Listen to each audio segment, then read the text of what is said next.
Et c'est dans ce contexte de guerre que s'est tenue à Paris la conférence internationale de soutien au Liban sous l'égide du président français Emmanuel Macron, avec autour de la table plus de 70 participants, dont une quinzaine d'organisations internationales, et un espoir: mobiliser l'aide humanitaire et obtenir le plus rapidement possible un cessez-le-feu permanent. On retrouve sur place en direct Lola Colomba. Bonsoir Lola.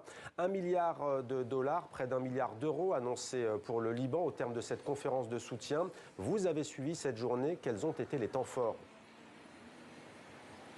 Bonsoir Mohamed, et bien sûr c'est l'annonce de cette somme à l'issue de la session plénière qui a été le plus saluée. C'est 2 fois le montant attendu ce matin à l'ouverture de la conférence par le président français. Les États-Unis sont les plus gros contributeurs avec 300 millions de dollars annoncés. La France, quant à elle, versera 100 millions d'euros, l'Allemagne 96 millions.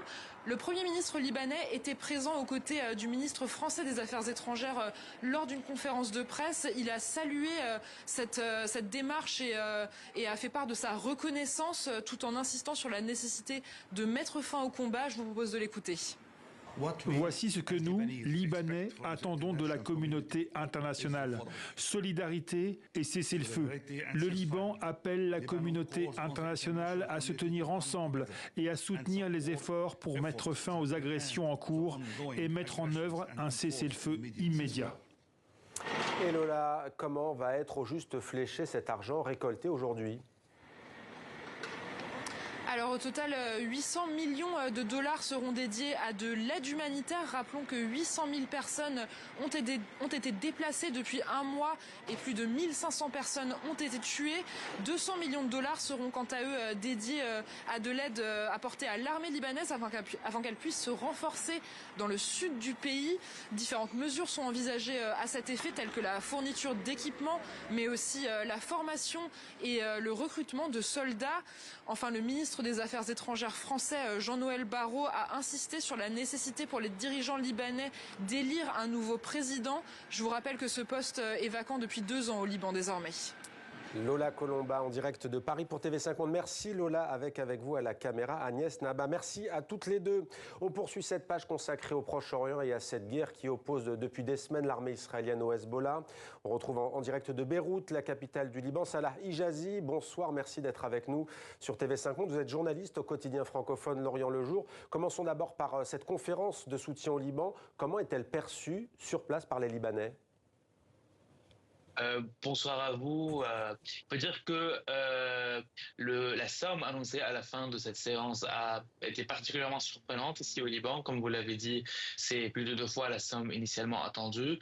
Donc voilà, ça a été positivement accueilli, notamment le fait que il y aura 200 millions de dollars qui seront alloués à l'armée libanaise, qui est l'une des rares institutions à faire l'unanimité au Liban parmi quasiment toutes les confessions.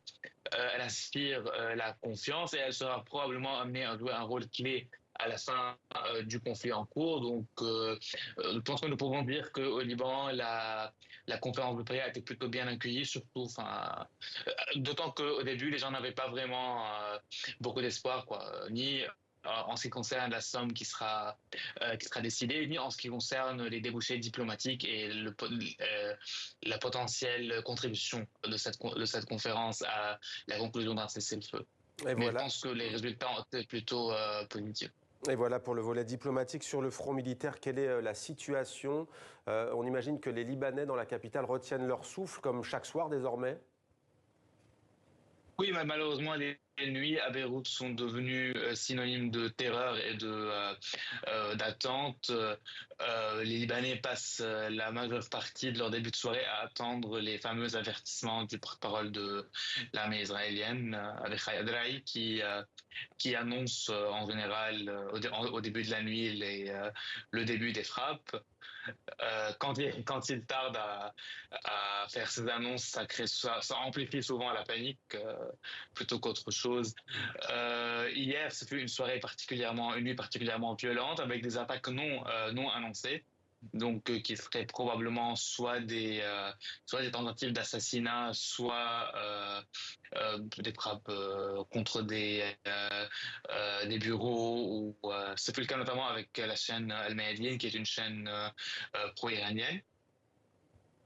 Aujourd'hui, la journée aussi a été particulièrement violente avec des frappes à Raleigh, au Mont-Liban, bien au-delà du sud, donc, mais aussi des frappes dans la Bekaa et au Liban sud.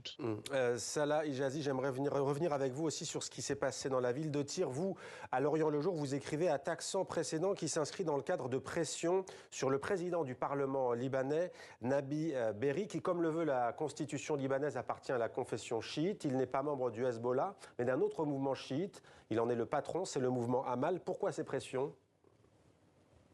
Alors oui, effectivement, Tyr est le fief du mouvement Amal. Nabi Berri est un député de Tyr. Il s'agit, ceux qui connaissent le Liban savent que Nabi Berri est une figure incontournable de la scène politique libanaise, que ce soit au niveau interne ou au niveau régional. C'est lui le négociateur en chef actuellement avec la communauté internationale, puisqu'il a d'excellentes relations tant avec les Américains qu'avec le Hezbollah, dont il est le grand frère chiite, pour citer le secrétaire général du Hezbollah.